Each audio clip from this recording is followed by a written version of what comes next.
ambil contoh yang paling sederhana. Mohon maaf ya, jangan tersinggung. Kita ambil. Ini yang versi salahnya. Yasinan. Kita ambil contoh yasinan. Orang meninggal, ada yasinan Pak. Yasinan nih. Dulu orang paham zaman dulu, ini paham orang zaman dulu nih. Yasin itu dibuat karena waktu kondisi itu Islam ini sedikit. Sehingga harus masuk dalam urusan budaya. Masuklah. Ketika itu pahamnya ini bukan jadi satu hal yang wajib. Tapi ini perbuatan yang ketika itu dianggap penting untuk menarik orang dan bisa berlemah lembut. Karena hubungan manusia dengan manusia. Sampai di sini paham ya Bapak Ibu. Ini urusan sosial. Dimasukkanlah agama. Sampai sekarang kalau ada orang meninggal tidak yasinan, kira-kira gimana telinga kita? Sampai ada yang mengatakan kalau tidak dibacakan yasin, ini mayat menangis. Kalau tidak dibacakan yasin, ini bid'ah. Ini bahaya. Sampai mereka katakan baca yasin itu wajib. Pertanyaannya siapa yang mewajibkan? Kalau dia cuma melakukan perbuatan tersebut atas nama mengaji, membaca Al-Quran, tak ada larang Pak. Tak ada larangan. Sampai sini paham? Sehingga perlu diluruskan. Nah itu yang terjadi.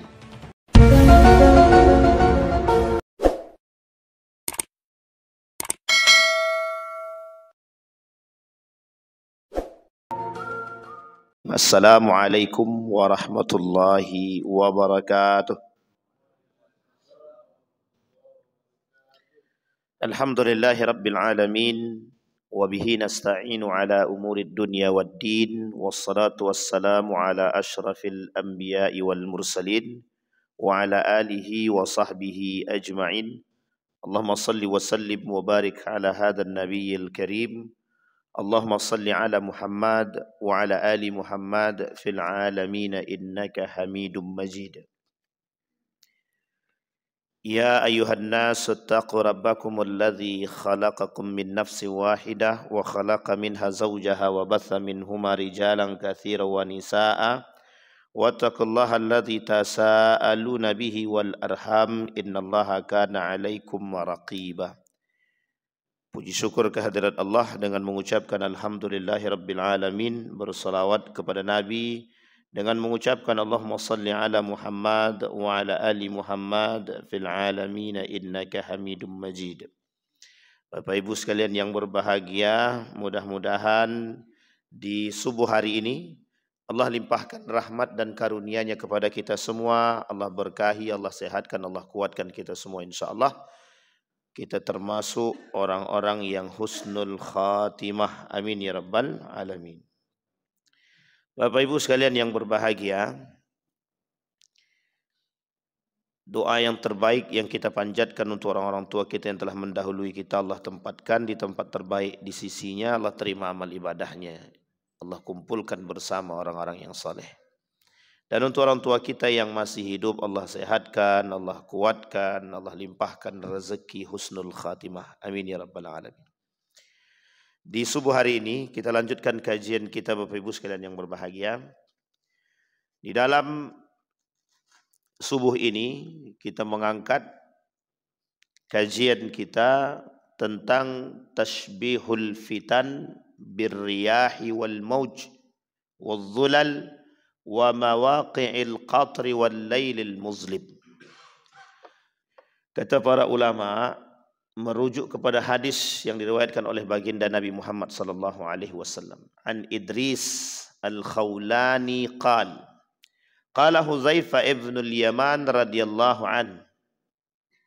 Wallahi inni la a'lamun nas bi kulli fitnatin hiya kainatun fima baini wa bainas sa'ah wa ma bi illa an yakuna Rasulullah sallallahu alaihi wasallam qala huwa yuhadditsu majlisan ana fihi 'anil fitan faqala Rasulullah sallallahu alaihi wasallam wa huwa ya'uddu al fitan min hudna thalathun la yakadna yadharna syai'an wa min hudna fitanun kariyahis saif minha sigar wa minha kibar. Qala Hudzaifah fadhahaba ulaika rahtu kulluhum ghairi wa an Kurzi bin Alqamah qala rajul ya Rasulullah hal lil Islam muntaha qala ayyuma baitin minal arabi awil ajami aradallahu bihim khaira adkhala alaihimul Islam qala thumma ma qala thumma taqa fitanun ka'annaha kadzulan. Al hadis. Hadis selanjutnya an Usamah bin Zaid an Nabi sallallahu alaihi wasallam ashrafa ala utumin min atamil madinati thumma qala hal tarawna ma ara inni la ara mawaqi'al fitan khilala buyutikum kama waqi'il qatar. Di dalam hadis yang lain Nabi berkata, kata baginda Nabi Muhammad sallallahu alaihi wasallam dari Auf bin Malik, ataitu Nabi sallallahu alaihi wasallam fi ghazwati Tabuk wa huwa fi qubbatin min adab faqala u'dud sittan baina yaday as-sa'ah mauti thumma futiha baitul maqdis thumma mutanun ya'khudhu fikumul ghanam thumma istifadatul mali hatta yu'ti ar-rajul 100 dinar fayadhillu sakhitan thumma fitnatun la yabqa baitun minal arabi illa dakhalathu thumma hudnatun takunu bainakum wa baina bani asfar faya'dhiruna fayatunakum tahta 8 ghayatan tahta kulla ghayatin 12,000. Bapak Ibu sekalian yang berbahagia, di subuh hari ini kata baginda Nabi, fitnah itu ada 3 bentuk. Bentuk yang pertama kata Nabi dalam hadis itu bersifat riyah, angin yang datang. Angin itu bisa kencang, bisa pelan, bisa kecil, bisa besar. Kemudian seperti mauj, gelombang. Fitnah itu bisa seperti gelombang. Kadang sekali datang itu yang besar, kadang yang datang kecil. Kadang gelombang dia kecil, kadang gelombang dia besar. Kalau gelombang kecil orang tak terlalu takut. Kalau gelombangnya besar, orang kabur. Kadang juga bisa bersifat bagian daripada malam dan siang. Jadi fitnah itu seperti mata uang. Bahkan disebutkan Nabi itu manusia itu an-nasu ma'adinun. Seperti 2 sisi mata uang, kiri dan kanan. Bisa baik, bisa buruk. Ya itulah fitnah. Kebaikan itu juga fitnah, ujian. Keburukan itu juga fitnah, ujian. Maka kata Nabi dua-duanya itu, 2 sisi. Yang tak bisa dipisahkan. Sehingga dalam riwayat yang lain, badiru bil a'malis salih ka qita'il lail muslim, kata Nabi. Perbanyak melaksanakan amal ibadah yang soleh. Kata Nabi itu bagian, karena belum tentu. Kadang orang di sore hari dia beribadah, malamnya dia maksiat sama Allah. Malam dia ibadah, siangnya jadi kafir dia. Karena Nabi bilang begitu, yusbihur rajul mu'minan wa yumsi kafiran. Pagi dia jadi orang mukmin, malam dia kafir dia. Nah, ini sering kita temukan, banyak nih orang-orang begini. Siang subuh rajin dia, taat ibadah dia, sholat di masjid. Malam datang ke dukun deh. Itu maksudnya itu. Ini bahasanya begitu memang. Karena ini fitnah nih. Ibtada'an nasu anid-din, kata Nabi. Banyak nanti orang-orang tuh yang membuat bid'ah dalam agama tuh banyak sekali, bukan sedikit. Karena memang fitnahnya itu, gitu. Fitnah akhir zaman tuh itu. Ada orang-orang memperbarui kurikulum agama. Gitu. Kira-kira baca Quran itu baik apa buruk? Baik apa buruk Pak baca Quran itu? Baik kan? Tapi kalau baca Quran dalam kamar mandi? Paham maksud saya maksudnya ini Bapak Ibu? Jadi kadang kebaikan itu kalau tidak ditaruh pada tempatnya tak cocok. Nah itu yang kemudian terjadi sekarang fitnah itu. Jadi kadang-kadang sekarang ini mengatasnamakan agama, tapi tak tahu tidak pada tempatnya. Gitu. Ngaji itu kan baik, kajian itu baik. Tapi ketika kajian itu dibarengi dengan hal-hal yang syubhat itu jadi tidak baik. Gitu. Banyak perbuatan-perbuatan yang baik itu yang tidak ditempatkan pada tempatnya menjadi tak baik. Misal perempuan pakai kerudung mesti baik. Baik sangat perempuan pakai kerudung tuh. Tapi ketika dia pakai kerudung, tapi kemudian dia bersentuhan dengan laki-laki, itu tidak baik. Yang disalahkan kerudungnya atau bersentuhannya? Bersentuhannya. Tapi kan kerudungnya kena itu. Kok pakai kerudung tapi coel-coel? Paham maksud saya Bapak Ibu ya? Sholat tapi maksiat itu. Tapi itu tak terlalu kata Nabi. Yang parahnya itu ada orang yang sampai derajat perbuatannya itu pada kufur dan kafir. Gitu. Kafir dan kufur ini sebenarnya berbeda. Kalau kufur itu seperti Allah sebutkan di dalam Al-Quran. La yahbitanna kata Allah. Habis amal ibadah dia. Itu kalau dia kufur. Tapi kalau kafir dia bukan muslim dia. Kafir ini sendiri oleh sebagian ulama-ulama Al-Quran itu membedakan. Kafir itu tidak semuanya yang tidak Islam itu kafir kata dia. Kita ambil contoh. Kira-kira orang Buddha, orang Hindu kafir tak? Gitu. Dalam kajian kita kafir apa tidak? Kafir ya. Tapi kata para ulama yang disebut dengan kafir itu bukan itu saja. Gitu. Ada pembagiannya sebenarnya. Kafir itu lebih tepatnya digunakan untuk Yahudi dan Nasrani. Kata para ulama kafir itu diperuntukkan Yahudi dan Nasrani. Selain daripada kafir itu ada lagi. Namanya musyrik. Nah, itulah yang selain daripada kafir dan selain daripada Yahudi dan Nasrani semuanya masuk musyrik. Kata para ulama Al-Quran itu di dalam Al-Quran itu ada kalimat kafir, ada kalimat musyrik. Jauhi oleh kalian orang-orang kafir. Nah, yang kafir di sini itu sandarannya dulu pada masa Nabi kafir Quraisy. Nah, orang kafir Quraisy ini ada dua.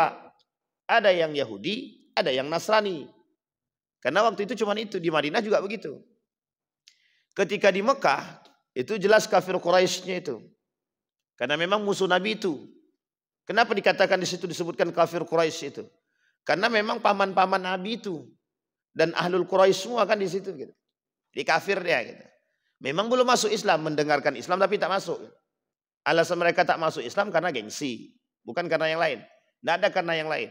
Abu Jahal, Abu Lahab, Abu Sufyan waktu itu semuanya. Termasuk Amr bin As itu. Mereka tidak masuk Islam itu cuman bukan karena tidak mau. Gengsi. Nah, jadi tak mau masuk Islam itu karena gengsi. Sebenarnya kalau kita mau tanyakan sekarang sama juga. Kenapa kita katakan gengsi juga? Ya karena sebenarnya Islam menunjukkan kebenaran, tapi yang lain tidak kan gitu. Nah, ini masalahnya. Kalau dalam kajian kita begitu. Sehingga posisi Islam itu pada masa itu memang musuhnya tidak jauh. Musuhnya memang orang kafir Quraisy. Kafir Quraisy itu dari kabilahnya baginda Nabi juga kan. Orang Quraisy juga gitu. Sehingga kata Allah yang tidak mau masuk Islam, kafir dia. Kenapa kafir? Dia menutupi kebenarannya. Dia tutupi diri dia dari kebenaran. Kenapa dia tutupi diri dia dari kebenaran? Karena gengsi tadi. Tahu enggak mereka kebenaran itu? Tahu dia. Sekarang saya tanya, ada enggak orang-orang begitu? Tahu dia kebenaran tapi mereka enggak mau terima? Nah, begitu juga. Maka sebenarnya bisa kita bilang kafir Pak Ustadz. Bisa jadi. Ada orang muslim tapi tak mau menolak kebenaran itu berarti kafir juga dia sebenarnya gitu. Menutupi diri daripada kebenaran. Berarti banyak orang kafir sekarang Ustaz. Ya, banyak memang. Bukan kafir secara keyakinan tapi perilaku dia kafir banyak gitu. Makanya kita bilang pagi dia kok ibadah, malam kok dia maksiat sama Allah. Kok bisa jadi kafir? Ya karena tergantung kekuatan iman tuh sampai mana, dari pagi sampai malam. Nah, sampai ada doa begini, ya Allah kata Nabi dalam hadisnya itu. Dia bertaubat dia di pagi hari agar dosa yang malam itu dihapus. Dia bertobat di malam hari agar dosa yang pagi ini dihapus. Nah, itu dia kaitan lawan daripada yang tadi. Yumsi kafiran wa yusbih mu'minan wa yumsi kafiran. Atau sebaliknya. Yusbih kafiran wa yumsi mu'minan. Lawannya ada orang yang berdoa di malam hari untuk dosa-dosa dia di pagi hari. Dan ada orang yang berdoa bertaubat dia di pagi hari untuk dosa dia di malam hari. Itu kenapa alasannya kita diperintahkan untuk terus-terus bertaubat. Kata Nabi, perbanyak taubat itu. Kan taubat yang paling sederhana itu mengakui kesalahan. Itu taubat pertama. Taubat yang kedua itu kita barengi dengan perbuatan. Apa perbuatan kita? Nah, sebenarnya ada taubat yang paling besar itu. Kejujuran dalam hati atas perbuatan yang salah yang kita buat. Kadang tak mengaku dia salah. Hati ini. Kalau lisan mungkin mengakui tapi hati kadang susah. Nah, yang orang-orang seperti ini. Nabi kita. Nah, jadi bentuk-bentuk daripada fitnah itu begitu. Ada 3 bentuk tadi. Ada yang sifatnya angin. Kadang angin itu sekali datang kuat, seger. Pas lagi panas, tiba-tiba datang, duduk di depan. Angin datang kenceng tuh. Senang kita. Bisa jadi ujian, bisa jadi. Bisa jadi cobaan yang besar, bisa jadi. Tapi kalau yang datang angin topan, saya kira tak ada yang menunggu di depan itu. Kabur semua. Sama. Ketika ujian yang datang itu kecil, masih bisa kami tampung. Tapi sekali ujian itu datang yang besar, kadang-kadang kita mohon maaf, bisa sampai keluar daripada Islam kita. Ini bahayanya di situ. Ketika ujian persoalan anak tidak naik sekolah, atau anak susah cari sekolah, atau mungkin anak tidak bisa masuk ke tempat universitas. Ya mungkin ujiannya masih bisa kita tampung. Masih ada di sekolah yang lain nak. Gitu. Tapi tiba-tiba datang angin dari atas lebih kencang. Gitu. Rumah tangga rusak, orang tua sakit, anak kemudian melakukan narkoba, rumah terbakar, kebun habis. Kira-kira stres enggak tuh Pak? Kalau sempat kita sampai stres itu. Dan tidak mengakui. Atau kita datang justru kepada manusia. Atau kita tak datang kepada Allah. Habis kita di situ. Rugi semua kita. Sudah rugi dunia, rugi akhirat juga. Gitu. Itu yang disebut. Maka ada orang-orang yang kadang-kadang salah kaprah dalam melakukan perbuatan. Gitu. Dengan sekian banyak persoalan yang datang, dia justru bukan datang kepada Allah, tapi dia datang kepada manusia, dia datang kepada dukun, dia datang kepada ini, kepada itu, dan lain sebagainya. Gitu. Yusbih mu'minan wa yumsi kafiran. Ini ketaatan istiqamah, kekuatan istiqamah namanya. Bagaimana menjadikan diri kita tetap istiqamah. Nah kemudian sebaliknya wa yumsi mu'minan wa yusbih kafiran. Malam dia jadi kafir, pagi dia jadi orang beriman. Sebaliknya. Jadi ini cuma sebaliknya. Nah kata baginda Nabi itu juga bagian daripada macam-macam fitnah. Bentuk fitnah yang datang kepada manusia. Sehingga manusia ini harus siap dengan segala kondisi. Nah yang bisa membuat kondisi itu bertahan, kata Nabi, badiru bil a'malis saleh. Maka perbanyaklah, perkuatlah dengan amal-amal saleh. Amal saleh itu seperti apa? Bukan hanya hablum minallah, tapi juga hablum minan nas. Bagaimana ibadah kita dengan Allah dan ibadah kita dengan manusia. Karena banyak singgungan itu dengan manusia, bukan hanya dengan Allah saja. Dengan Allah banyak, dengan manusia juga banyak sekali singgungan kita. Maka kebaikan yang harus kita lakukan hal-hal seperti itu. Itu kata Nabi. Nah kemudian ketika baginda Nabi Muhammad SAW itu wafat. Coba bayangkan. Ketika Nabi wafat. Itu Nabi palsu muncul tuh. Nabi masih hidup, Nabi palsunya 7. Dan masih bertahan sampai Nabi wafat. Ketika baginda Nabi wafat. Jasad belum dikubur. Itu di sebelah utara tuh sudah ada namanya manusia yang deklarasi. Deklarasi dalam bentuk kongres resmi mengaku bahwa diri dia nabi. Nah, coba bayangkan tuh. Nah sekarang yang ngaku nabi tak berbuat seperti nabi banyak itu. Tapi banyak juga yang ngaku nabi itu. Ngaku nabi secara lisan, mengaku nabi secara perbuatan, itu banyak juga. Ada orang-orang yang bisa ahli fatwa itu udah kayak nabi aja. Karena yang bisa berfatwa kan nabi gitu. Tapi ini tidak, nabi berfatwa karena Allah gitu. Ada manusia berfatwa karena hawa nafsu. Bedanya kita dengan nabi, dengan para ulama yang saleh, mereka berijtihad dengan ilmu, kita berijtihad dengan nafsu. Ini yang harus dihati-hatikan. Karena memang begitu. Ketika nabi masih hidup kok kenapa muncul nabi palsu? Ya ini fitnahnya gitu, fitnahnya begitu. Nabi bilang begini dalam hadisnya, dari Auf tadi. Kata Nabi, ketika persiapkan oleh kalian ketika datangnya 6 perkara. Udud sittan baina yaday sa'ah. Persiapkan diri kalian. Karena ada 6 hal, kata Nabi, yang 6 hal itu akan datang dan menjadi fitnah. Kata Nabi, mauti yang pertama. Wafatnya baginda Nabi Muhammad SAW. Jadi wafatnya Nabi, ada judul buku namanya Armageddon. Boleh Bapak Ibu cari di Shopee boleh atau di mana boleh, silahkan. Itu buku itu bagus sangat untuk pegangan orang-orang beriman. Wajib kita yakini hadis-hadisnya. Dalam buku itu, tanda hari kiamat pertama, tanda kecilnya, tanda kiamat itu, yang tanda-tanda kecil, itu lahirnya baginda Nabi Muhammad SAW. Tapi tanda kiamat selanjutnya dan munculnya atau sebagai fitnah selanjutnya, itu mauti, meninggalnya Nabi, wafatnya Nabi. Coba bayangkan setelah Nabi wafat apa yang terjadi? Kacau semua. Muhajirin dan Ansor mau berantem tuh. Muhajirin mau Ansor mau berantem. Berantemnya bukan karena apa-apa, cuma karena kekuasaan saja. Pokoknya dari Ansor harus jadi pemimpin.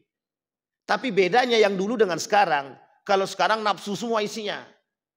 Kalau dulu itu masih dibarengi dengan ketakwaan dan keimanan. Bisa dibedakan ya Bapak Ibu ya. Karena Abu Bakar tidak mungkin naik tidak mungkin Abu Bakar itu naik dengan urusan nafsu itu. Ya memang dibilang tidak mungkin juga tidak. Tapi ada rasa ketakutan yang tertanam dalam diri Abu Bakar itu untuk menjadi seorang pemimpin. Karena bukan dia milih diri dia sendiri. Yang minta Umar bin Khattab. Disepakatilah oleh 2 Muhajirin dan Ansar tadi. Itu Nabi wafat itu. Jasadnya belum dikubur itu. Ali bin Abi Thalib tidak ada di situ. Fatimah tidak ada di situ. Abbas tidak ada di situ. Yang ada di situ Muhajirin dan Ansor di Sakifah Bani Sa'idah. Itu fitnah Pak. Ujian itu. Itu fitnah banget itu. Fitnah yang berat ketika itu adalah yang sangat berat ketika itu menunjuk seseorang yang memiliki jiwa kepemimpinan yang bisa mendamaikan manusia yang ketika itu baru masuk ke dalam Islam. Coba bayangkan. Dan itu berat Bapak Ibu. Kenapa berat? Karena setengah daripada mereka bisa jadi murtad atau semuanya. Kalau salah pilih. Sehingga taruhannya ketika itu adalah urusan agama iya, urusan keseimbangan iya, urusan negara iya. Semua masuk di situ. Sama halnya kayak kita memilih pemimpin. Ini siapa yang kita pilih nih? Yang kita pilih ini taat agama apa tidak? Atau dia justru mendatangkan fitnah dalam agama, fitnah dalam sosial, dan lain sebagainya. Akhirnya kita semua mencoba menjadi orang yang beristikharah. Muncul kelompok-kelompok bilang, masa milih pemimpin aja harus istikharah. Masa memilih pemimpin aja harus pakai agama-agamaan, istighosah dan segala macam. Justru ketika memilih pemimpin itu, banyak yang jual agama itu. Datang jualan agama, pokoknya kita istighosah. Setelah terpilih dia hilang, dia mau istighosah kayak mau apa terserahlah gitu deh. Coba bayangkan uniknya ketika sebelum terpilih banyak yang datang istighosah, yasinan, tablik akbar. Tapi setelah selesai terpilih dia konseran. Tahu paham maksud saya? Syukurannya konser. Dalam konser itu datangin biduannya, musiknya gitu kan. Dan ini fitnah juga gitu. Bayangkan ketika itu Nabi masih hidup coba. Nah, kok muncul Nabi palsu? Nabi palsunya bukan orang yang bodoh, bukan. Musailamah al-Kadzab itu pintar, cerdas dia. Cerdas Musailamah al-Kadzab itu. Sampai dia dihormati di situ. Kenapa dihormati? Punya kecerdasan dalam bahasa. Sehingga orang yang pandai bersyair ketika itu menjadi orang yang terhormat dan sangat disegani. Cuma kepleset lidah dia. Saking merasa diri dia pintar tadi, dia bilang saya dapat wahyu. Islam dia. Tapi ngaku nabi. Jadi nabi terakhir itu bukan Muhammad. Bukan Nabi Muhammad. Tapi nabi terakhir Musailamah al-Kadzab. Ternyata setelah Musailamah al-Kadzab muncul pula nabi palsu yang lain. Perempuan pula. Nama dia Sajah. Setelah muncul lagi nabi palsu yang lain. Jadi di 3 tempat muncul 3 nabi sekaligus. Tempat pertama Musailamah al-Kadzab. tempat kedua Sajah, ya tempat ketiga Tulaihah. Nah ada yang keempat. Yang keempat itu tapi dah agak jauh sedikit. Ada Al-Mukhtar, Al-Ubaid Al-Thaqafi namanya. Al-Mukhtar, Al-Ubaid Al-Thaqafi. Itu juga nabi palsu. Kalau Mirza Ghulam Ahmad mesti Bapak Ibu tahu kan? Nah, ini pernah yang tua-tua mesti sudah hidup sezaman itu gitu. Mirza Ghulam Ahmad. Tapi ini jauh daripada baginda. Ada namanya Al-Aswad. Banyak pokoknya Bapak Ibu nabi palsu itu. Dan itu nabi masih hidup. Nah, sekarang pertanyaannya, apa korelasinya nabi palsu ini dengan wafatnya nabi? Maksud nabi, wafat aku, banyak orang-orang yang ibtada'a bid-din. Akan banyak orang yang membuat agama itu dibid'ah-bid'ahkannya gitu. Paham sampai sini ya Bapak Ibu? Jadi bid'ah-bid'ah agama itu muncul semua. Yang tak pernah Nabi buat itu semuanya muncul semua. Yang tidak diridhoi oleh para sahabat muncul semua. Kita ambil contoh. Pada masa Nabi Nuh alaihissalam, itu ketika wafatnya Nabi Adam, Idris, itu muncul 5 orang tidak nabi tapi dianggap soleh. Karena mewariskan agama yang dibawa oleh Nabi Adam alaihissalam. Kitab tauhidnya dibawa Nabi Adam alaihissalam turun ke Idris sebelum sampai ke tangan Nabi Nuh. Ada 5 orang soleh. 5 orang soleh ini ketika mereka masih hidup mereka mengajarkan agama, mengajarkan nilai-nilai dan tauhid. Singkat cerita, ini singkat aja ceritanya. Singkat cerita, itu yang 5 orang wafat satu-satu. Dah wafat satu-satu. Yang pertama wafat, yang kedua wafat, yang ketiga. Tinggal 1 orang. Ketika yang satu ini tinggal, dialah yang mengajarkan kepada manusia-manusia yang tinggal di situ. Singkat cerita, wafat nih yang terakhir ini. Apa kata jamaahnya? Apa kata masyarakatnya? Siapa yang akan mengajarkan kami agama? Siapa yang mengingatkan kami kalau kami salah? Apa kata iblis? Tenang. Buat patung untuk mengingat mereka. Biar kita selalu teringat akan ajaran mereka, buat patung. Dibuat nih patung. Ketika sedang buat patung, ada goresan dalam hati. Agamaku tidak boleh melarang kami membuat patung. Apa kata iblis? Bukan untuk disembah, untuk mengingat aja. Sampai sini paham ya? Ini belum datang Nabi, Tapi orang soleh tadi udah wafat, 5-5-nya udah wafat nih. Singkat cerita, pada generasi ketiga, yang 5 orang patung yang dibuat tadi bukan lagi jadi orang soleh, dianggap Tuhan. Sampai sini paham? Sekarang kita lihat goresan-goresan tersebut. Nabi wafat, yang paling soleh, yang paling maksum, nabi palsu muncul. Ini lebih sadis daripada itu. Jadi ketika nabi palsu muncul, yang datang banyak. Kenapa mereka percaya? Loh karena Musailamah ini pintar, cerdas, bahasa dia bagus. Dianggap nabi, mengaku dapat wahyu. Dibacakanlah sama Musailamah al-Kadzdzab tentang ayat-ayat. Yang ayat tersebut tidak ada di dalam Al-Quran. Tapi ayat tersebut yang dibuat oleh Musailamah al-Kadzdzab sendiri. Sampai sini paham ya? Tidak ada yang dibuat oleh Nabi. Tak pernah dibuat oleh Nabi, tak pernah dibuat oleh para sahabat yang lain. Karena dia sebenarnya hidup sezaman dengan sahabat tapi tidak masuk dalam kategori sahabat. Karena dia ngaku Nabi tadi. Uniknya, lisan dia membacakan yang dianggap ayat dan diamini oleh pengikutnya. Sekarang saya tanya Bapak Ibu. Siapa yang pertama sekali dari kalangan baginda Nabi Muhammad SAW atau daripada para sahabat yang buat kajian ada jogetnya? Coba Bapak Ibu cari. Tidak ada Pak. Hari ini orang akan bilang itu cuman sekedar tarfih, hiburan. Oke, hiburan. Hari ini pertanyaannya generasi 2 tahun yang akan datang. Yang ini jadi apa? Wajib atau halal atau haram? Atau wajib dilakukan? Kita ambil contoh yang paling sederhana. Mohon maaf ya, jangan tersinggung. Kita ambil. Ini yang versi salahnya. Yasinan. Kita ambil contoh yasinan.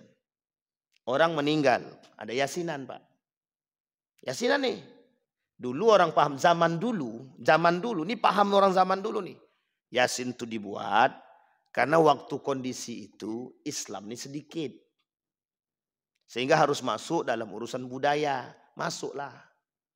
Ketika itu pahamnya ini bukan jadi satu hal yang wajib.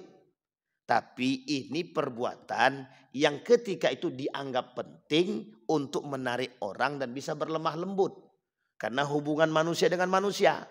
Sampai di sini paham ya Bapak Ibu. Ini urusan sosial. Dimasukkanlah agama. Sampai sekarang kalau ada orang meninggal tidak yasinan, kira-kira gimana telinga kita dengar? Sampai ada yang mengatakan kalau tidak dibacakan yasin ini mayat menangis. Kalau tidak dibacakan yasin ini bid'ah. Ini bahaya. Sampai mereka katakan baca yasin itu wajib. Nah, sekarang pertanyaan saya, kapan, berapa generasi, berapa abad? Dari dulu, dari zaman Wali Songo sampai sekarang, berapa jaraknya? Kita anggap itu 1700. Dari 1700 sekarang sudah 2000 lebih. Berapa tahun? Berubah makna. Yang tadinya pemahamannya cuma sebatas pada pemahaman yang biasa. Dan hanya untuk menarik orang bisa masuk Islam. Berubah menjadi sesuatu hal yang hampir diwajibkan. Pertanyaannya siapa yang mewajibkan? Kalau dia cuma melakukan perbuatan tersebut atas nama mengaji, membaca Al-Quran, tak ada larang Pak. Tak ada larangan. Sampai sini paham. Sehingga perlu diluruskan. Nah itu yang terjadi. Nabi wafat, Nabi palsu muncul. Uniknya yang percaya banyak. Nabi sudah bilang akhirul anbiya. Nabi terakhir. Berarti tak ada lagi nabi yang lain. Lah kok bisa ada manusia yang percaya? Sama dengan yang tadi. Lah kok bisa ada manusia yang percaya bahwa yasin itu wajib? Sehingga kalau tidak yasinan itu tidak berkah. Kalau tidak yasinan tak masuk. Pertanyaannya yang mewajibkan itu siapa gitu. Sampai sini paham ya Bapak Ibu? Nah ini tradisi. Nah sekarang pertanyaannya, kapan tradisi Maulid Nabi misalkan? Maulid Nabi. Ini tradisi. Jangan pahami Maulid Nabi ini sebagai hukum atau syariat. Kalau dipaham Maulid Nabi syariat itu haram hukumnya. Nah sampai sini paham ya? Tapi dipahami Maulid Nabi ini sebagai tradisi. Sehingga persoalannya bukan pada tradisinya ini. Tradisi itu baik buruknya yang jadi masalah sekarang. Sehingga pertanyaannya, Maulid Nabi baik apa tidak? Baik. Pertanyaannya kalau Maulid Nabi ada joget-jogetnya, ada gendangnya gimana? Ustaz, itu gendangnya Islami. Betul, gendangnya Islami. Perempuan yang nyanyinya pakai celana sempit. Jadi haram atau halal? Yang didengar tuh solawatnya atau yang ditengok tuh wanitanya. Misal mohon maaf ya. Maulid Nabi di masjid nih. Gendang di sini. Ada adik-adik kita yang sekolah-sekolah, baik itu ibu-ibu, pakai pakaian memang tertutup misal. Tapi berjoget dia. Pertanyaannya, layak atau etis enggak perempuan joget itu? Sekarang kita lihat runut lagi. Etis enggak dia joget dalam masjid? Etis enggak dia bergendang di masjid? Etis enggak dia melakukan berlenggak-lenggok dalam masjid? Ini pertanyaan. Sehingga kajiannya bukan hanya sebatas ini baik buruk. Bukan saja, kita tinjauannya jauh. Sesuatu yang baik kalau tidak ditempatkan pada tempat yang baik, tak jadi baik dia Pak. Tak jadi baik. Ini yang disebut oleh Nabi. Ibtada'an nas. Banyak orang-orang bermunculan dengan perbuatan-perbuatan fitnah. Nah fitnah tersebut itu datang setelah Nabi. Setelah Nabi wafat. Maka kata Nabi, wafatnya aku ini fitnah kata Nabi. Meninggal Nabi, fitnah itu muncul semua. Coba bayangkan, yang murtadnya lah, yang tak mau bayar zakat. Apa kata mereka? Itu kan zakat itu ketika Muhammad masih hidup. Setelah Muhammad wafat ya tidak ada. Maksudnya mati Muhammad, mati zakat. Uniknya, yang menangis ketika Nabi meninggal, itu banyak sekali Pak. Dan histeris. Datang Umar bin Khattab. Kata Umar bin Khattab, kalian itu cinta sama Muhammad atau cinta sama Allah? Kata dia. Coba. Sekarang kan begitu. Kita mau, mohon maaf. Boleh saja kita mau memuliakan ulama, boleh. Tapi kalau sudah tatar sampai pada hal yang sangat dilarang oleh agama itu tidak bisa Pak. Ambil air, masukkan kaki dia ke situ, basuh kaki dia, minum airnya. Itu bukan lagi bid'ah, Pak. Dolah, menyesatkan itu sudah. Sampai di sini paham ya, Bebe? Wafatnya Nabi. Kenapa jadi fitnah? Tempat bertanya tak ada lagi. Masih mending sahabat masih hidup. Sampai Umar bin Khattab berani bilang begitu. Kalian cinta kepada Allah, kalian beriman kepada Allah atau kepada Muhammad? Kalau kepada Muhammad, Muhammad habis, wafat, meninggal. Dan tidak akan, Pak. Tak akan ada lagi. Jadi kalau Nabi Muhammad, maka sama. Ketika kita pahamnya zakat itu adalah Muhammad, bawaan Muhammad, maka meninggal Muhammad, meninggallah, habislah zakat. Tapi ternyata bukan. Zakat itu syariat yang Allah turunkan. Allah yang turunkan. Iman kita kepada Allah, bukan kepada Nabi Muhammad. Maka persoalannya, kata Nabi 1400 tahun yang lalu, mauti, fitnahnya itu meninggalnya baginda Nabi Muhammad sallallahu alaihi wasallam. Dan berat bagi para sahabat. Sekarang kita lihat, kita ambil satu contoh. Sahabat itu kita ambil saja. Sahabat itu ratusan, Pak. Tapi ada, kita anggap aja 60 orang saja. Kalau ratusan terlalu banyak, kita hitunglah 60. Sahabat itu ada 60 orang. Kalau di antara sahabat yang 60 orang ini, kira-kira apakah semua sahabat ini sholat subuhnya berjamaah dengan Nabi setiap waktu? Nah, sampai di sini paham ya Bapak Ibu ya? Apakah sahabat Nabi ini sholat bersama Nabi, sholat subuh, sholat zuhur, sholat asar, sholat isya, sholat maghrib, sholat isya berjamaah dengan Nabi setiap waktu?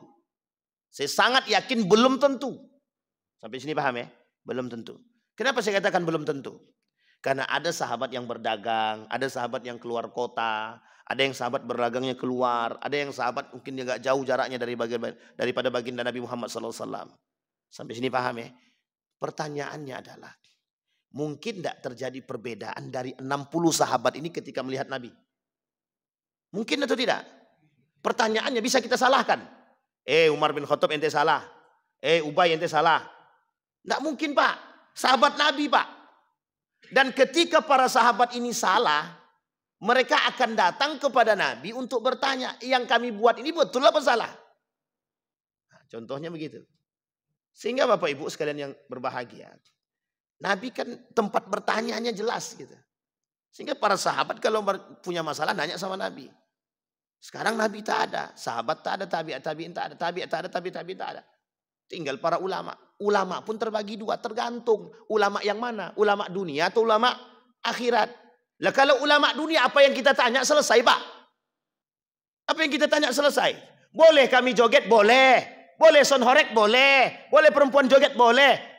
Itu kalau ulama dunia asal datang duit. Sampai sini paham? Tapi kalau ulamanya akhirat, dipertimbangkan semua dengan keilmuan, Pak. Sesuai tidak dengan apa yang dikatakan oleh baginda Nabi Muhammad SAW. Sampai sini paham ya Bapak Ibu? Jadi kata Gus Kausar itu, jangankan son horek. Katanya. Maulid Nabi aja bisa jadi haram. Katanya. Kapan maulid Nabi haram? Ya kalau sudah keluar daripada batas nilai-nilai norma-norma agama. Katanya. Dan itu sangat masuk akal, Pak.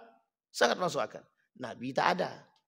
Tempat bertanya tak ada. Sehingga terjadi ikhtilaf itu sangat. Umar bin Khattab pernah menarik kerah baju sahabat Nabi yang lain. Ketika sahabat Nabi ini jadi imam. Didengarin sama Umar bin Khattab. Lu kok nggak sama dengan saya? Katanya. Dibaca suratnya tak sama. Surat Ar-Rahman dibaca. Tak sama, Pak. Beda. Suratnya sama, modelnya berbeda. Sehingga ditarik sama Umar bin Khattab. Engkau ini sesat nih. Ini bahasa kita ya. Sesat nih. Coba bayangkan, karakter itu ada enggak sekarang begitu? Baru selesai sholat kita dicegat sama orang. Kau ini sesat nih, imam sesat kan nih. Enggak sah sholat ini. Aku sholat lagi lah. Kejadian, Pak. Wajar tuh. Kalau sekarang nih. Kenapa wajar? Jauh dari Nabi. Jauh daripada sahabat. Sampai sini paham ya?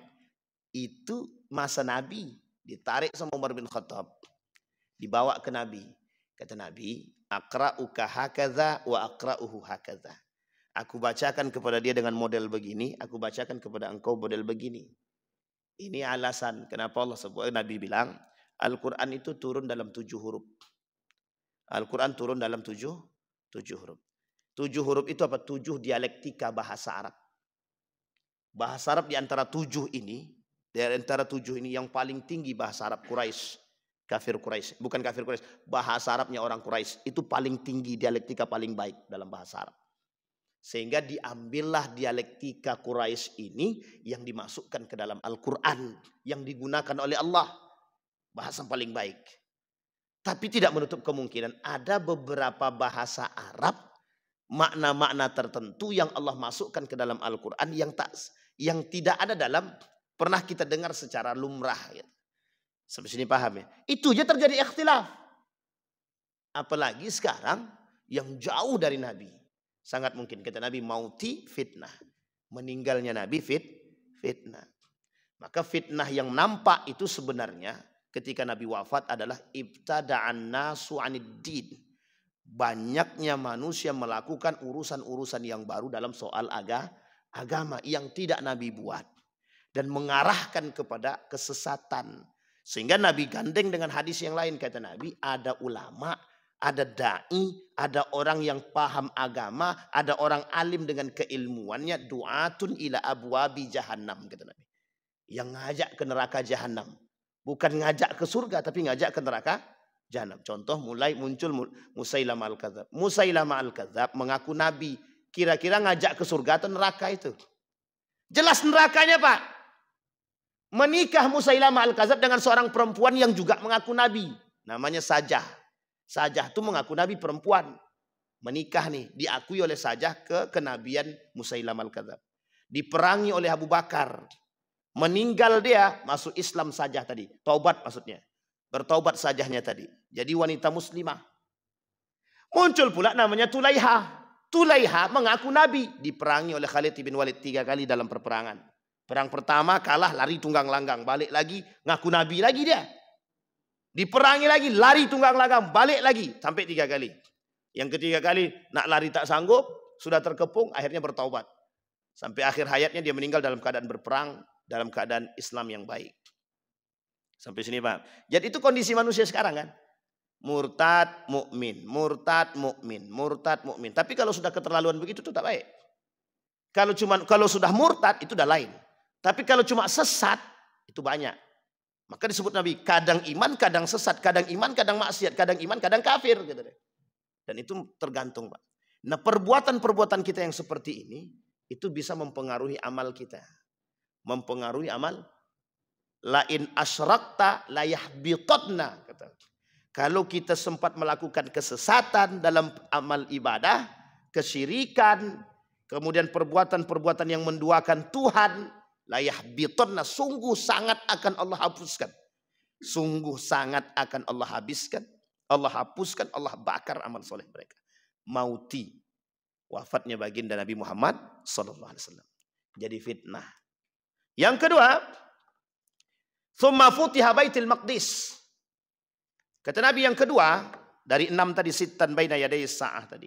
Kata Nabi karakter tanda hari kiamat itu ada 6. Sebenarnya banyak, tapi Nabi sebutkan yang 6 ini perhatikan betul, kata Nabi. Yang kedua itu, Baitul Maqdis itu akan sejahtera Palestina. Rakyat Palestina sejahtera. Ini sudah terjadi penaklukan pada masa Nabi Muhammad SAW. Umar bin Khattab, Salahuddin Al-Ayyubi. Tinggal yang terakhir sekarang nih. Kata para ulama, sebagian besar ulama bilang ini yang terakhir nih. Ini kalau sejahtera Palestina nih, kata dia.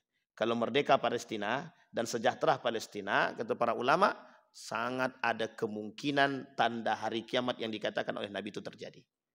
Artinya kedekatan kita dengan hari kiamat. Bahkan Nabi bilang, kata Nabi begini, kepala Nabi begini, tangan dijengkalkan, kata Nabi. Saking dekatnya hari kiamat kata Nabi begini, saking dekatnya hari kiamat, lebih dekat hari kiamat itu daripada tangan Nabi nih. Nabi begini, tangan di kepala nih. Kata Nabi, lebih dekat hari kiamat itu daripada tangan saya nih. Ketika tanda-tanda yang tadi saya sebutkan, yang kita sebutkan, yang disebutkan oleh Nabi, itu terjadi. Pertanyaannya sebenarnya bukan itu. Tanda-tanda seperti ini itu bukan untuk kita menakut-nakuti, bukan. Tapi seberapa tahan kita dengan ibadah kita tadi. Seberapa kuat kita dengan istiqomah kita tadi. Sampai Nabi bilang begitu. Sampai sahabat ketakutan itu. Saking takutnya sahabat, ya Allah, ya Rasulullah, doakan sama Tuhanmu, sama Allah, ya Allah, biar kami ini dimatikan gitu. Ada yang sudah berdoa gitu? Kalau belum ada, kita doakan sama-sama. Sampai berdoa, Pak. Ya Rasulullah, doakan kepada Allah agar mematikan kami sebelum bertemu dengan itu. Saking takutnya, Pak. Karena fitnahnya berat, besar. Nah, kita hidup di zaman itu sekarang. Pertanyaannya, kita yang hidup di zaman itu bagaimana kekuatan keimanan kita? Itu yang betul dipertaruhkan. Sampai sahabat bilang, mempertaruhkan keimanan di hari-hari akhir zaman itu seperti sedang memegang bara api, kata Nabi. Saking susahnya, Pak. Siapa yang sanggup megang korek api, ya takut? Nah, ini korek api, hidup apinya kita pegang, itu pun tetap berani kita. Apalagi bara api yang dipegang. Artinya yang selamat yang mana? Yang kuat iman, Pak. Makanya berat, Pak. Ini Dajjal belum datang nih. Ini kalau Dajjal datang bahaya kita, Pak. Makanya amalkan betul tuh amal soleh itu. Salah satunya surat Al-Kahfi. Nah, itu rajin-rajinlah Pak baca. Itu karena hadis Nabi sahih hadisnya itu. Tapi Al-Kahfi dibaca, sholat bolong sama tidak?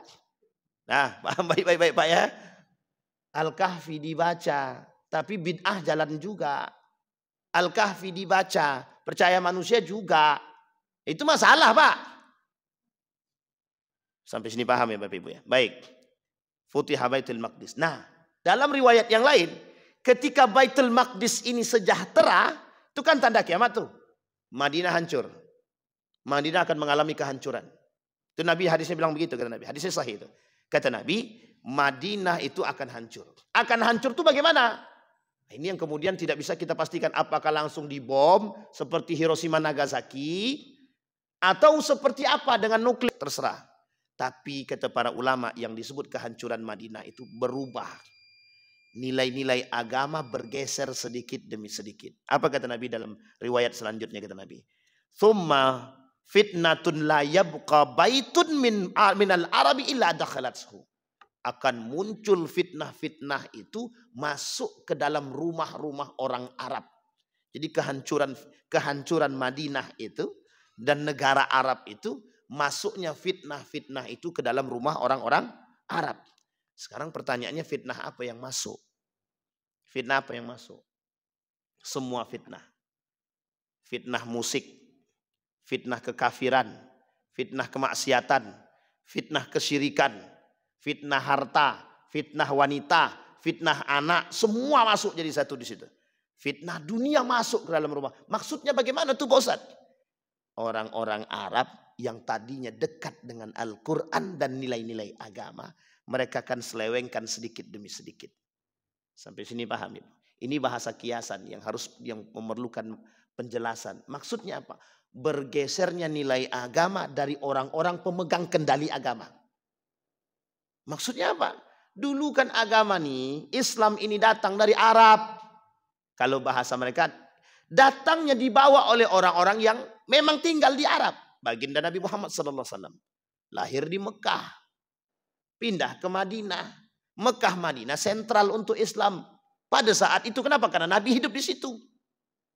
Sekarang rumah-rumah orang-orang yang pernah mendengarkan Islam itu dan berpegang teguh dengan nilai Al-Quran itu nanti tak lagi begitu. Dengan musik lebih banyak persentase musik daripada Al-Quran. 60-nya musik, 40-nya Al-Quran. Semakin akhir nanti 70-nya musik, 30-nya Al-Quran. Nanti naik lagi 80-nya musik, 20-nya Al-Quran. Itu terjadi di Andalusia, Spanyol. Di Spanyol terjadi. Makanya di Eropa itu sekarang sangat berkembang yang namanya musik itu karena ada pembawanya. Dan yang bawanya juga Muslim. Nah, itu nanti kapan waktu dikaji sejarahnya Andalusia. Banyak itu penyebabnya Pak. Nah sekarang begitu. Ketika Sonhorek saja. Sonhorek itu diharamkan, yang protes siapa? Muslim juga. Apa kata mereka? Main halal haram aja kata dia. Sampai sini paham ya Bapak Ibu ya. Ini sebenarnya sederhana sebenarnya. Ini kalau yang berbicara ini selesai itu. Tapi untung kita punya ulama-ulama yang baik, ulama-ulama yang benar. Didatangin tuh pakarnya Pak. Didatangin yang ahlinya tuh. Sonhorek tuh hidup di sono, kaca ini bisa pecah nih Pak. Saking berbahayanya gitu. Sehingga banyak yang tersinggung, banyak yang sakit, banyak yang ini menyebabkan kekacauan segala macam. Diharamkan oleh para ulama. Diharamkan itu para ulama. Pertanyaannya, yang diharamkannya sound horeknya atau musiknya gitu. Harusnya dua-duanya. Bukan hanya sekedar sound horeknya saja. Sampai sini paham ya Pak? Karena sound horeknya kalau dihidupkan doang, tanpa musik itu juga nggak enak itu. Nggak mau orang nikmati Pak. Sampai sini paham Pak? Jadi ini fitnah, fitnahnya di situ, fitnah hartanya, banyak kata Nabi fitnahnya itu, banyak sekali. Nah termasuk fitnah perempuan, termasuk fitnah perempuan. Tenang ibu-ibu, pagi ini kita tak bahas perempuan, tenang aja. Cuman sampai aja di situ. Karena kalau kita bahas sakit hati pula ibu-ibu nanti. Karena betul Bu, Nabi bilang fitnah perempuan ini bahaya betul. Kata Nabi paling berbahaya fitnah itu wa'adhar wa'azam. A'zamul fitnati wa'adhar fitnat. Fitnah yang berbahaya, fitnah yang paling besar kata Nabi. Fitnatun nisa. Fitnahnya perempuan. Maka sampai Nabi bilang gini, wattaqun nara wattaqun nisa. Takutlah kalian kepada api neraka dan takut kepada fitnahnya perempuan. Bukan takut perempuan ya. Kalau takut perempuan bahaya nih. Tapi takutlah akan fitnah perempuan. Tapi dimaknai sama Pak, hampir sama dimaknai. Kalau sekarang ini, wattaqun nisa, takutlah kalian sama wanita. Betul Pak, banyak suami-suami takut sama perempuan sekarang. Saking takut, banyak laki-laki takut sama perempuan. Yang dimaksud hadis itu takutlah dengan fitnah perempuan. Sekarang Bapak Ibu tengok tuh di media sosial, perempuan mana yang tidak menjual harga diri dia? Perempuan mana yang hari ini tidak menjual harga diri? Hampir Pak isi di media sosial itu perempuan telanjang. Telanjang di sini jangan salah paham Bapak-bapak. Bukan tak pakai baju, pakai baju. Cuman ingin menampakkan, saya bilang kok tanggung betul, buka aja semua selesai. Tapi kan bukan itu yang mereka mau. Tahu Bapak Ibu maksudnya apa? Demi duit, juallah harga diri. Apa bedanya dengan Miss Universe? Sama. Juallah kemolekan tubuh, dapat duit.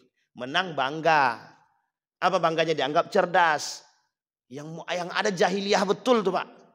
Jadi kalau anggap dia cerdas, ada orang yang mengatakan Miss Universe itu cerdas-cerdas, itu mohon maaf, sudah keblinger tuh Pak.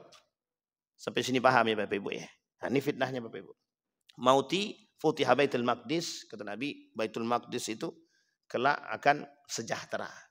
Nah, gaya-gaya itu, karakter-karakter itu, tanda-tanda itu sudah mulai nampak. Akan sejahteranya Baitul Maqdis. Kita lihat perperangannya sekarang. Sekarang Israel nyerangnya tidak hanya Gaza, tapi juga Iran. Sekarang mulai Suriah. Dempetin itu satu-satu. Karena memang tujuannya kan penguasaan dunia, gitu, termasuk Mesir. Karena negara Yahudi itu dalam lambang bendera itu tidak boleh Bapak Ibu tutup mata. Kita harus tengok juga maknanya itu. Karena di bendera itu jelas. Di bendera itu. Jadi harapan mereka itu sampai Mesir itu jelas. Sampai Mesir itu. Jadi harus dikuasai. Dua sungai yang besar itu harus mereka kuasai. Nah semenanjung sungai itulah negara-negara yang terikat. Termasuk Syam dan akhirnya di Mesir itu harus mereka kuasai. Dan terbangun yang disebut dengan Yahudi State. Negara Yahudi. Nah sampai di situ dan mereka sudah menguasai itu yang mereka inginkan sekarang. Suriah geserin dulu. Libanon habisin dulu. Pokoknya semua dihabisin. Yordania giliran tunggu. Dia ngantri nih, antri perperangan maksudnya. Antri perang nih Pak. Pertanyaannya, di mana orang-orang Sunni kan gitu. Sehingga pertanyaan sekarang muncul itu, Syiah berperang dengan Israel berani dia. Sekarang orang Sunni mana? Orang Sunni nggak bisa ngapa-ngapain. Nah, kita terlepas daripada persoalan Sunni Syiah ketika itu. Persoalan kita sekarang bagaimana pernyataan Nabi ini terbukti atau tidak. Dan pernyataan Nabi ini pasti terbukti Pak. Pasti. Sejahteranya Palestina ini pasti. Persoalannya kapan, ini yang sedang ditunggu. Dan ketakutan orang bukan pada kemenangan Palestinanya Pak. Ketakutan orang beriman bukan persoalan Palestina menangnya. Ketakutan orang beriman kalau Palestina menang berarti tanda kiamatnya jelas. Sampai sini paham Bapak Ibu? Nah, ini yang menjadi persoalan. Pertanyaannya sudah sekuat mana imanmu gitu. Nah ketika nanti Palestina ini sejahtera oleh panji-panji hitam. Ada yang bilang Kemudian banyak nih pejuang-pejuang mulai dikorek-korek semua Pak. Nah, jadi makanya kita berbicara persoalan hal-hal tersebut tuh persoalan yang sangat-sangat mendalam Pak. Kata Nabi, hidup Nabi, Nabi buat tuh semangat jihadnya jelas. Karena perang waktu itu kan, penaklukan kota Mekah, Nabi pindah, ada perang Badar, perang Uhud dan lain sebagainya, perperangan, itu jihad semua Pak. Sekarang jihad tuh hilang. Kita cuma menonton begini aja. Jihad tuh hilang. Dan itu salah satu tanda kiamat juga. Salah satu fitnahnya juga begitu. Hilangnya semangat jihad dalam tubuh orang beriman. Tapi nanti muncul. Nanti kembali lagi Pak. Nanti kembali lagi. Ada masanya, ada masanya. Maka kita tunggu. Nah sekarang pertanyaannya dalam masa penantian itu sekuat apa? Kita bersama orang yang solehkah atau bersama kelompok yang mayoritas? Kelak Islam menjadi minoritas. Minoritas di sini bukan muslimnya, tapi mukminnya yang betul-betul menjaga imannya. Kalau muslimnya banyak Pak, tapi minoritasnya yang mukminnya, yang berani bertahan dengan keimanannya. Karena banyak muslim yang terpedaya dengan ini. Kapan waktu kita bahas itu Pak, loyalitas itu. Namanya al-wala wal bara. Sekarang udah muncul tuh pemahaman tentang itu sekarang, diangkat lagi. Al-wala wal bara, loyalitas kita kepada siapa? Kafir kah? Muslim kah? Mukmin kah? Atau munafik kah? Nah, ini poin penting yang ingin kita angkat. Kemudian yang ketiga, yang terakhir. Kata Nabi, dia ada 6, tapi kita anggap yang terakhir saja. Tsumma mutanun ya'khudhu fikumul ghanam. Ada wabah yang kelak wabah itu kata Nabi akan memakan binatang-binatang ternak kalian. Sebenarnya wabah ini sudah sering terjadi. Hampir setiap 100 tahun itu biasanya ada muncul wabah dalam prediksi ya. Tapi mudah-mudahan salah gitu. Ada dulu taun. Pada masa sahabat ada namanya penyakit yang disebut dengan taun. Ada kemudian dulu ada flu burung, ada penyakit sebelumnya yang hanya disembuhkan pada masa Nabi. Ada Abdurrahman ibn Auf yang negara tetangga mengalami wabah yang sangat mematikan, obatnya cuma kurma busuk. Kemudian ada taun kata Nabi, kalau kalian terserang penyakit ini jangan keluar daripada tempat tersebut. Dan jangan mendekat bagi mereka yang di luar, jangan mendekat. Dan ini semua ciri-cirinya sudah disampaikan. Dan itu mematikan, flu burung. Orang takut dulu, flu burung sampai binatang-binatang aja mati gitu. Nah datang tuh 2000 kemarin itu, 2020. Datang juga wabah itu. Wallahu alam itu buatan atau bagaimana kita tidak tahu. Tapi yang jelas dianggap sebagai satu hal yang sangat menakutkan di dunia ini. Namanya COVID-19. Tidak tahu apakah ada COVID-20, 30, kita nggak tahu. Tapi yang jelas COVID-19 kita anggap sudah berlalu. Kita anggap sudah berlalu. Tapi mungkin agenda-agenda yang lain daripada pemusnahan manusia itu menggunakan dengan cara-cara yang lain. Entah itu vaksin apa lagi kita nggak tahu. Artinya wabah itu kata Nabi itu akan datang. Akan datang wabah-wabah yang mematikan. Bahkan bukan manusia saja yang dimaksud oleh Nabi mematikan itu. Termasuklah binatang-binatang ternak kalian, kata baginda Nabi. Nah, yang seperti ini kita harus menjaga diri kita. Kelak daripada perbuatan-perbuatan seperti ini banyak orang akan keluar daripada agama mereka hanya karena ketakutan urusan dunia. Banyak orang akan keluar dari agama mereka hanya karena persoalan dunia. Kita ambil contoh COVID. Berapa banyak yang bertahan dengan keimanan atau justru keluar daripada keyakinan. Sampai sini paham ya?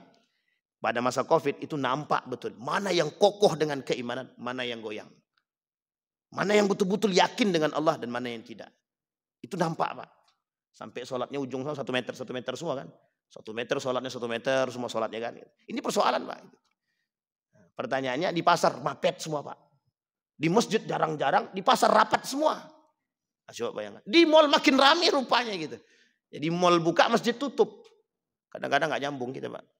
Sampai di sini mana yang menguntungkan berarti buka, mana yang merugikan tutup.